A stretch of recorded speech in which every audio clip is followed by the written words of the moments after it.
welcome to another episode of the Lady Trucking CEO podcast. And today we have a special guest with us. Her name is Briana Williams. She's a new entrepreneur, and she is here to tell us a little bit more about her story and some of the things that she had to do to get her to the point in her entrepreneurship journey where she is now. So I am so thrilled to welcome you to the show, Briana. How are you today? I'm good. How are you? Thank I'm you for awesome. having me. Oh, it's my pleasure. It's my pleasure. So can you go ahead and introduce yourself to everyone and just tell us a little bit about what you do? Okay, my name is Briana Williams. I created the company B&M Compliance and More. I'm the owner, and I have a partner, which is the M, which he is my lovely 7-year-old son. So he's my little partner in the making. But I just started my business about 3 months ago now, back in September or so. I launched it, and now I'm just trying to scale it and continue to grow it and see what comes in the future with B&M. Okay. So what exactly does your company do? You guys do compliance. Correct. So, yes. So tell us a little bit more about what the services that you offer. Okay, so yes, I do compliance. And so in compliance, it's a lot of different pieces to compliance. So my part of compliance is the back office support. I help drivers get their authority and their MC number. I help them also get, we also help them get their LLC and EIN number if they don't have that already prior to coming to us. I help if they need wait distance permits. And also with if they need a TWIC card, I can help get that application going and started for them. I get their BOC3, their IRP registration, their plates, helping them set up their IRP accounts. Also, get them to do their pre-employment and their drug consortium setup, as well as find and factoring companies for them, quotes for insurance, get their DQF file, and also their renewals as well. So yeah. So I know that you just started your company, but how many years have you actually been doing compliance? So I've been actually doing compliance going on now 3 years. Okay. So I started doing compliance for a company that I used to work at, and now I switched companies. I'm at a different one, but I started there doing compliance for them for 2 years now. Okay. So, all right, let's go back into your backstory, and then we'll come back to this point where you can give us a little bit more information about some of the things, how you do what you do. So take us back to maybe about 13-year-old Briana. What was Briana like at 13 years old? At 13, I was just a normal kid, outside playing, just going to school, worried about the nonsense of a 13-year-old, whatever that looks like. It definitely wasn't, I didn't have the vision to be an entrepreneur until 2019. Okay. So as far as like, because I know that compliance has, it's a very detailed work. Like it's a lot of paperwork and you got to kind of stay on top of things and be super organized. So when you were like a teenager, were you always that organized type of person, or is that something that you kind of grew into? I would say I was pretty organized. I kind of knew where everything was and had stuff in place. I've always been neat and clean. So I don't think that really was an issue. I think as I've gotten into the different roles I've had in jobs, when I ended up being more in office work, I became more organized because I didn't like chaos. I'm not one that be like, put a sticky note on everything to remember. I hate that. I have to have an Excel sheet now. I have to have literally go check by check by check, step by step, and mark it to make sure it was complete. I think that grew as I have gotten older. Okay, because I know a lot of truckers tend not to really want to have to deal with all the paperwork and the the details of remembering the dates that things are due and what paperwork is for what. So I know that that's definitely something that is huge, and it's a big part of the industry, because if a driver doesn't have certain things in place, then they could get shut down or be out of compliance, and nobody wants that. Okay. So tell us now. So now here you are, you've started your company. What led up to you actually deciding, you know what, I think I should um branch out on my own? Yes, it had started when I was at my last job during the pandemic, Mm-hmm. and the role that I was in, I was doing licensings and permits for over 300 plus drivers that we had, if not more. Mm-hmm. And I was in charge of making sure that they were in compliance and making sure that they had all their paperwork. Mm-hmm. But it didn't start until COVID hit. And when I realized, that's when I found out what an essential job was. I never questioned what an essential job was, never had a reason to. I just thought any job that you have, hey, it's here to stay unless you get Okay. fired or something. So knowing that trucking was the job that kept the world moving, kept us with food, toilet paper, and everything, I became really more determined that this is the field now that I know I want to stay in. I know my lane and my avenue is trucking. I didn't know what that meant at that time. I thought it just meant me continuing to grow with the company I was at. Mm-hmm. But when I had started helping, I was responsible for making sure that the drivers get their titles when they paid off their trucks because they were doing a leasing program. Mm-hmm. And it was a couple of drivers that had asked me, well, Briana, are you going to help me get my permits? Are you going to help me get my plates and things of that nature? I'm like, no, you're an owner operator now. You got to find somebody else to do it, or you do it yourself. And it only took about 2 or 3 more people asking me that question to where a light bulb went off in my head. And I'm like, maybe I should look more into starting a business outside of my job for when they are done. They can just come right over to me or whomever it is, and I can go ahead and help them get everything they need set up. So when I had brainstormed this idea with a close friend of mine. Her name is Natasha. She helps people get their business up and running, get them business plans and everything. And when I proposed it to her, she was just like, oh my God, Briana, this is going to be awesome. I can't wait. So her excitement plus my excitement, I'm like, okay, well, where do I start? I didn't know where to start. So that's how I kind of got started in the compliance business for myself. Because it was something that you were already in. You're pretty much an expert in that specific niche area in the trucking industry, because you've been doing it for 300 drivers over the past 3 years, right? Yes. So it was like a no-brainer. Job I didn't had. So when I first started there, I was just like, I just need to start here until I get this call back from this other job that I'm going to leave them for and go to. And my background was, I got my CNA license when I was in high school. So I did nursing. And then I was like, I'm not really feeling this. And then I did collections. And I was like, well, I'm making a whole lot of money doing collections and getting bonuses. So I stopped doing my nursing. I was making more being a collector. Okay. And so I had transitioned to leadership roles in that lane. And when I left that job is how I ended up in transportation. So I didn't never have any knowledge of it. Granted, my mom, she's always drove for the school bus companies and the metro. So I knew she did that, but I didn't know any real information in regards to the backhand side of driving. Yeah. So definitely making that transition. Once the drivers started asking you, so you're gonna help me, like, your services with this particular company is over, you on your own now. So that kind of made the light bulb go off for you. So in taking it to the next level and like in getting to the place where you're like, you know what, I'm gonna do this. What kind of feelings were you faced with, like, in taking that initial step?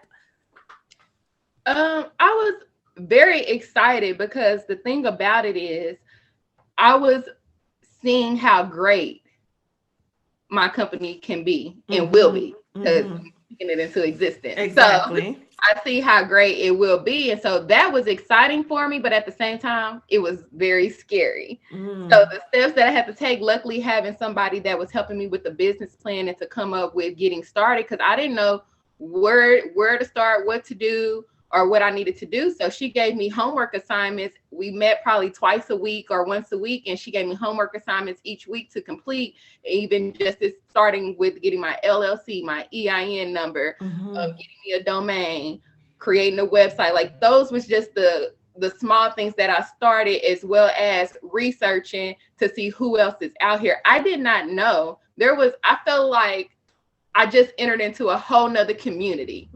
I did not know it was another community of people that are doing exactly what I'm doing. I'm thinking I'm having this great idea to start to help small business owners. And then when I start researching and Googling and seeing people putting in Instagram names and things like that, it's like, wow, it's so many people out here that's doing what I'm doing. And that didn't scare me at all. That really motivated me. Like, okay, they're successful, they're doing it, so I know I can too. Yeah, and definitely having that partnership, having that person there to help you through those beginning processes. Because I know as an entrepreneur, sometimes like initially taking that step and then like trying to figure out the steps to take in order to get you from point A to B sometimes could be really daunting, especially like if you don't have that support. So it's having someone that you can team with or collaborate with to say, girl, what I'm supposed to do now? Or, where can I go from here? Yes, it definitely helped a lot having the support from Natasha to help me get everything started, and with branding and marketing. Like she's been helpful giving me all those ideas, but also my family been real supportive, from my sisters, my mom, everybody, even my son. When I had told him, well, we're going to have a trucking company, and he's just like, huh? But now he's like, I'm an owner too. I'm part of the company too. So just having that support from all of them is what really keep me going and fuel my fire even more. What are some of the mindset things that you had to deal with in order to help you through that time, or even now, what are some things that you do to really help your mindset? I have really, over the past year, I've really gotten back into church heavily. Okay. I was in church, but the church I was going to, I felt like I wasn't connected anymore. Like I was just going just to say, yeah, I went to church on Sunday. So I had started, my cousin, his name is Teray. He has a church. He's a pastor, and his church is out in California. And during COVID, I started streaming his live videos and things. And that's when I started getting more and more connected to his word and how he preach and how he teach. And honestly, my mindset by joining his church has helped me with my mindset. Okay. And then I listen to a lot of motivational videos. My friend, she sends me videos when I'm like, hey, I'm feeling a certain type of way. Like, hey, yeah. But I'll say by church and motivational videos. And I also meditate. I've learned to meditate. The Samsung Stay Calm app on my phone. I just stop and breathe. And I also just allow myself to remember, you have been going through a lot of different changes. And so do not let fear stop you from continuing to go, because that is what ends up kind of making me hesitant on continuing down the path. Is I get fearful and I kind of back up some, and I'm like, nope. So I have to read a Bible verse, do a prayer group, listen to that motivation, and I'm right back on it like I never stopped. Yes, that's so important, because the anxiety of something happening that is undesirable is 100% what keeps us from actually moving forward. And so when it comes to like balancing family and work, what are some of the things that you do to keep that in balance? I'm not even gonna lie to you. I am still working on that. I'm a workaholic by nature. Even before I had my own business, I was at my last job. That's why I left there to go to a new one, because I give my all to any type of work that I do. I'm that employee that would be there from sun up to sundown. If somebody can pick up my son for me, if I didn't have to, okay, I'm gonna stay at work to get this task done or get it complete. I don't like to feel overwhelmed, but I still like to make sure all my work is done. I double check it, cross my T's, dot my I's. So I'm still learning this work-life balance. Like even now, I feel like it's more harder because I still work full-time, a full-time 9 to 5, on top of trying to build my business, on top of trying to be a great mom, on top of trying to make sure my son goes to practices and sports events, and making sure that I take that time out to ask him, how was school? Let's go do this. Let's go do that. So it's very hard, and I'm trying to balance it out. Lately, I've been just making sure during the week, it's more so I know between the hours of, I get off about 5. So I try to make sure between 6 and 8, that time is for my son. Okay. We come home, I cook, we'll eat, and I ask him about school, or we'll watch a TV show together or do something together. And then he has a bedtime. So I know by 8:30, 9 o'clock, if I need to, that's when I'm now becoming a night owl. So literally from 9 probably until 12 or 1, I'm doing something in related to my business. My weekends are with my business. If he's gone with his dad, I'm like, I'm with business 24/7. Right. And I look at it from a trucker's aspect. They don't have a 9 to 5, so I don't either. My hours are whatever a trucker's hours are. Which is literally 24/7, because they're rolling to get us what we need when we need it. So it's balancing work and family and business and everything. It's like an ebb and a flow. It's like seasons. I'm learning, right? So it's like there's a busy season, and then there's a season where it's not as busy, or you're super focused in one particular area, and then other areas kind of get neglected a little bit. But then once that project is done, or once you've gotten past that, then you're able to reset and refocus back on the thing that needs the attention, since you were, and so it's like, when I think of balance, it's like it's this tension, because nothing is really ever balanced. It's either you're this way or you're this way. And so it's like not enough hours in the day at all. Yeah. Like 24 hours is not enough. It's like either you're going to miss out on sleep or you're going to miss out on something else. And it's definitely, I'm learning it. And I think I'll get better as my business continues to grow and scale. But because I'm still at those beginning phases, I'm learning I'm a perfectionist. And I'm like, no, this isn't in place. This isn't right. And back to the organization skills, I want everything to flow. When I'm speaking to a client, and once I service them, everything, I know where everything is. I can click and send. It's not an all day drawn out process to where it's taking hours for them to receive information or emails or anything. So that's me. I've been more so putting systems in place to where I know where everything is and it can flow easily. So and I think when that comes into place, that's going to help me balance my home and my work life. Yeah, definitely having systems in place is one of the major things that helps with the business running smoothly, because if those things are not in place, and then you over here trying to figure this out or that out, it could get a little messy. So talk to us a little bit about where you see the business going. Like, I know like you're at the beginning stages now, but like, 5 years into the future, where do you see your business? I see B&M Compliance and More being very successful. And what success look like, I want to be able to go to our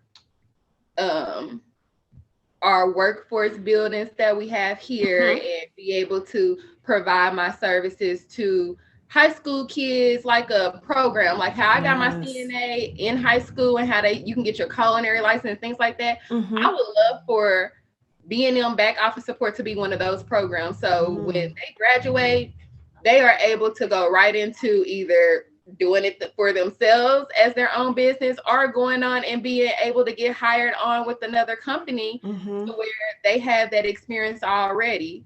I also see B&M just being a brand, and also I want to have some land to where I can have storage for trailers and tractors for parking. I see them being a part of that. I also just overall seeing my son taking over and us having fleets as well, and him just continuing to learn. Like at a young age, he would be able to recite Mm-hmm. transportation to you back and forth in his sleep.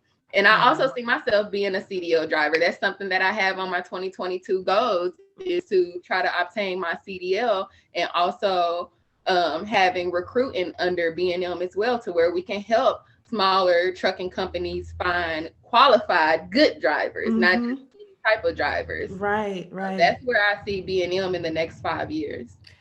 Yeah, it getting into the schools and talking to the young people, the maybe the seniors and the juniors like in high school is so important because I don't think that people even have trucking on their radar as far as Right. knowing that how lucrative this business is and knowing how much opportunities are in here. It's not just getting a CDL and driving the truck, but it's the whole back office and compliance um, part of it, like what you're doing, and then the recruiting and dispatching. There's so many different elements that if a high schooler can start learning about this from now, from when they're in high school, I feel like the possibilities are endless for the industry as well as for what it could do for those for Correct. their lives, you know?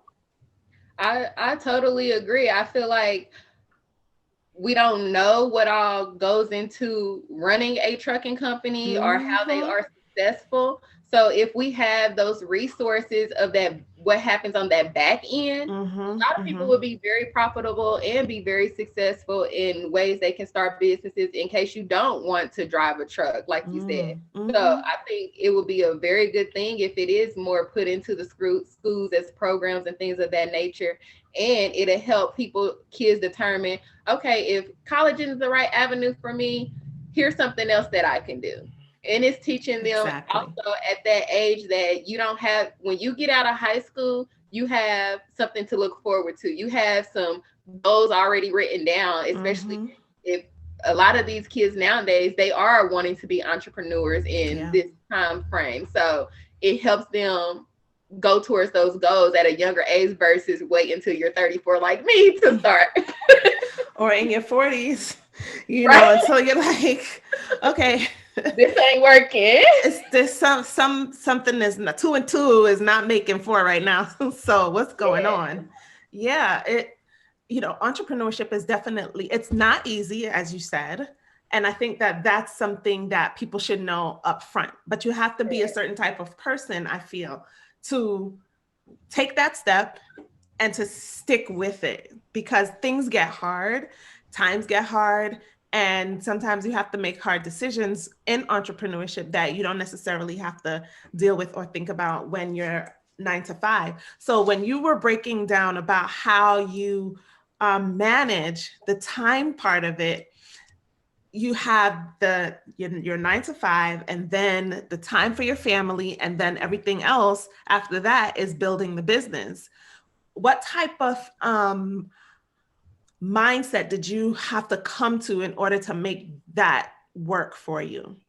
I had to find a solution. If my goal is to have my own business and have a successful business, I got to find the time. So that time that I used to spend just scrolling on social media, looking at Mm, other people's businesses, looking at famous people's stories and things like that, I cut that off. mm, No point. That was, you can, before you know it, you can get lost in social media and you didn't that's a did that for a fact. whole 2 hours.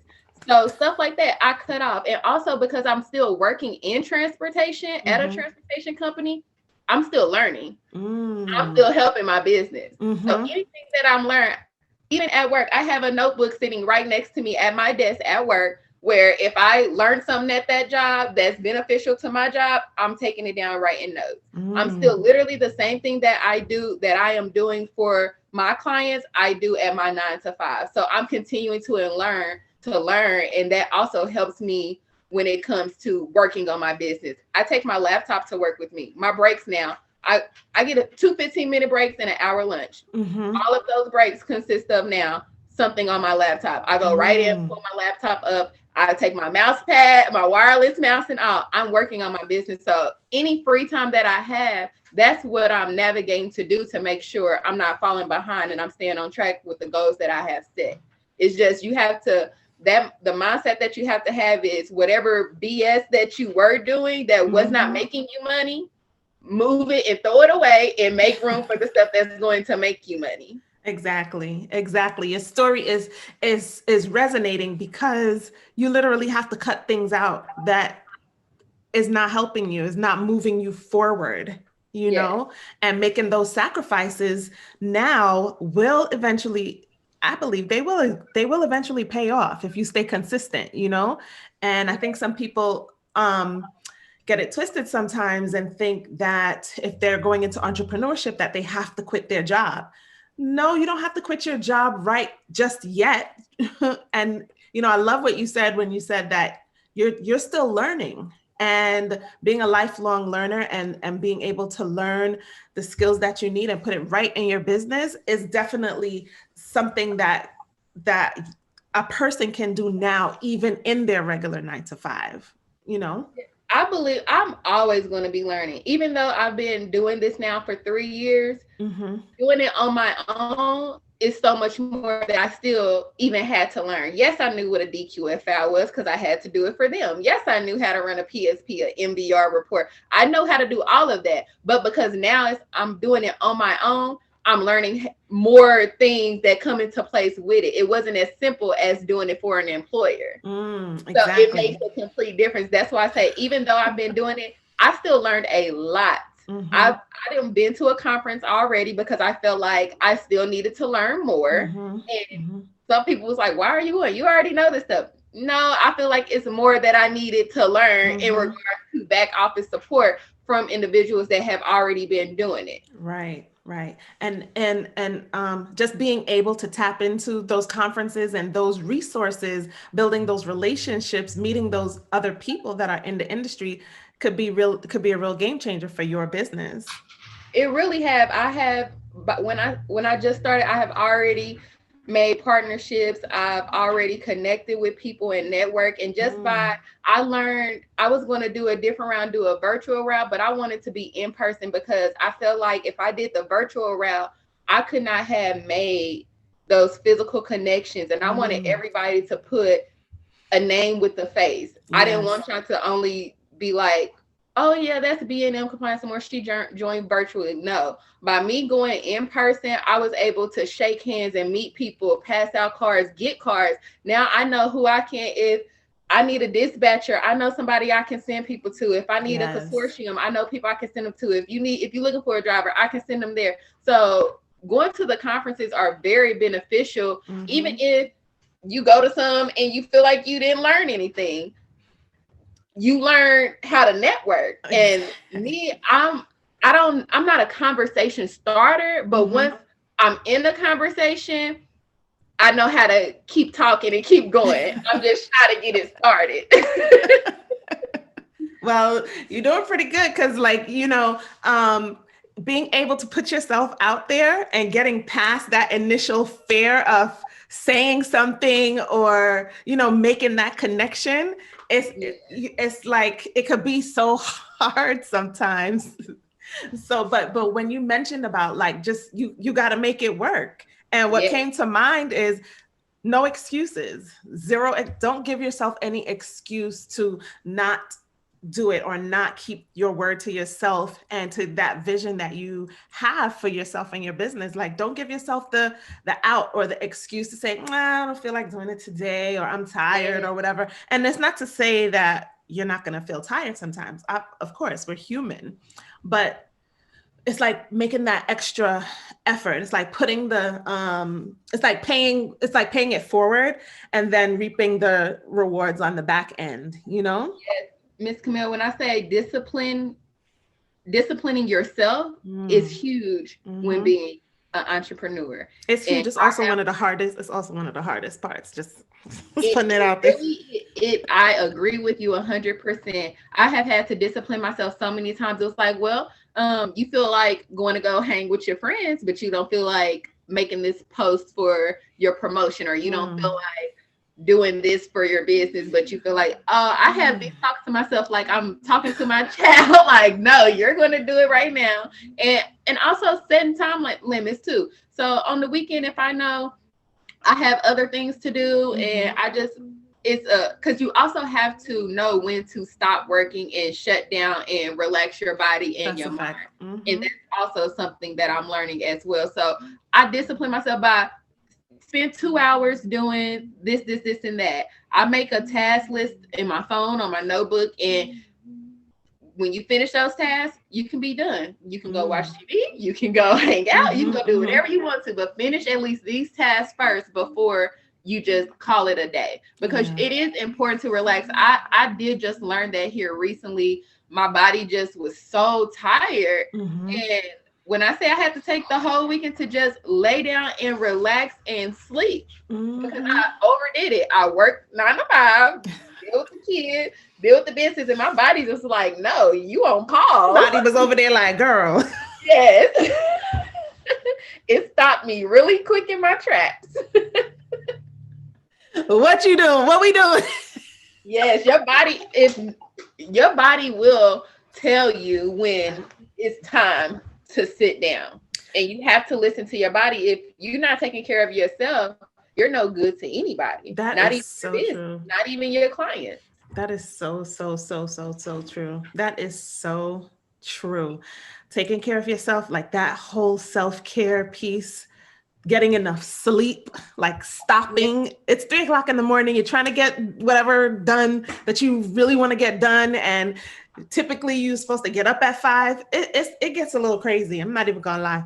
And I don't know who else does, but my mind continues to think, race, even as I'm sleeping. I have a white noise sound that I have to turn on just to relax. And I listen to meditation until I fall asleep. And that's because otherwise my mind continue to race. And I've have woken up and written down some things that I just thought of. And I'm like, okay, let me go back to sleep. Because if I sit there and wait till morning, I'm really not going to get no rest, because I'm trying to remember what the thought was that I had. But that's a bar though. That's a great tip. Like when your mind starts racing, like have a notepad and a pen by your bed so you can jot it down and get it out of your head. A lot of times we do have a lot going on up in our heads, and just getting it out is helpful to just, okay, it's on the paper, and now the brain can go back to trying to relax. Yeah, and I have a lot of great ideas, and so my problem is I need to slow down and pace myself. I need to complete the one task before moving on to the next one, because of B&M compliance. It's like my mind has so many things that I want to do with it, with the business itself. I sometimes find myself rushing the process. And that's what I'm learning. I have to stop. Or when I'm seeing other people's success and how quick they took off within 3 months, and I'm still just only getting that first client, it's like, now I'm like, okay, no, I need to do this and that. So that's when I have to stop and think and tell myself, Briana, your story is not somebody else's story. Your path is not somebody else's path. You started the business, so just stop, breathe, and finish it. Just go down the road, like following the yellow brick road almost. Yep. And when you're building, it's like literally one brick at a time. One step at a time. How you eat an elephant, one bite at a time. But you can't just bite it and then swallow it whole. You got to chew. And each chew is a step in the direction of getting the nutrients out of it, getting what you need, and getting getting the most out of the process of where you are in building your business at that time. So, it's so important not to judge where we are in our journey against other people's. So hard. And I'm laughing because, like, literally, you mentioned, this person's been in business for 3 months and they seem like it's taken off. But what what was happening before they started taking off? Well, it just seems that way. You know what I mean? Everything look different when you're Yeah. looking on the internet perspective. So of course, just looking at the internet perspective, and then when they're telling their story, some people leave out how long it actually took to get to that part. So they only telling you the good part. So if I'm only hearing the good parts, I'm now conflicted with myself. Like, okay, well, should I be doing more? Why ain't I'm here yet? Why ain't I'm there yet? Yeah. And one thing I would do differently if I had the chance to.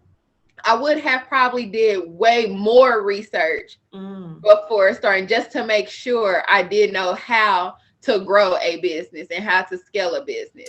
So now Go ahead. now not only am I learning the business aspect side and how to grow it and keep a growing successful business, I'm doing it all while still trying to build my business too. I think though that's something that's definitely going to be ongoing, because sometimes, right, if we wait to start, we may never start, because the longer you wait sometimes is the more overwhelming it seems. And sometimes, has it ever happened where there's something that you want to do, or there's something that you want to accomplish, and you're like, okay, I'm gonna wait, and I'm gonna wait, and then it just seems to get bigger and bigger and bigger, and then when you finally do it, you're like, oh, that wasn't that bad, and so it's like you were overthinking it the whole time, whereas if you had just started to say, you know what, I'm gonna start and I'm gonna figure it out as I go, which is exactly what you did. And I think that as women, it's important to like understand done is better than perfect. And I don't know if you're familiar with Nehemiah Davis, but he has this saying where he's like, look, commit first and figure it out later. Figure it out as you go. Make the commitment. I'm going to start my business. Let me get this LLC. Okay. That's the first step, and if we just take things one step at a time, before you know it, we'll look behind us and be like, wow, I'm not where I was last year. I'm not where I was last month. I'm not where I was earlier this year, and we'll see that we're making progress. And sometimes, like in the nitty gritty of the moment, it seems as if we're not really moving, but actually we are. Yes. And when you just said that, that is when I knew I was not going to renege or quit or go back on when I got my LLC, I knew I was for sure going to do this. When I registered for that, I knew it was no turning back. It was like that other light bulb, like, oh yeah, you good now. So ain't no turning back now, sis. Yeah, I'm gonna get a business. But when you do have that LLC, it do make it official, so it make you want to now really pursue whatever you just started, and that's exactly what it did for me. Yeah, and also keeping our word to ourselves. Sometimes I heard someone say, we don't trust ourselves because we lie to ourselves too much. And if someone lies to you, you're not going to trust them. If someone comes and tells you something, you're like, okay, cool. They're going to do something, then they don't do it. Okay, you'll be like, okay, they didn't even do what they said they was going to do. And then they come back and they tell you, I'm going to do this. I'm going to do this.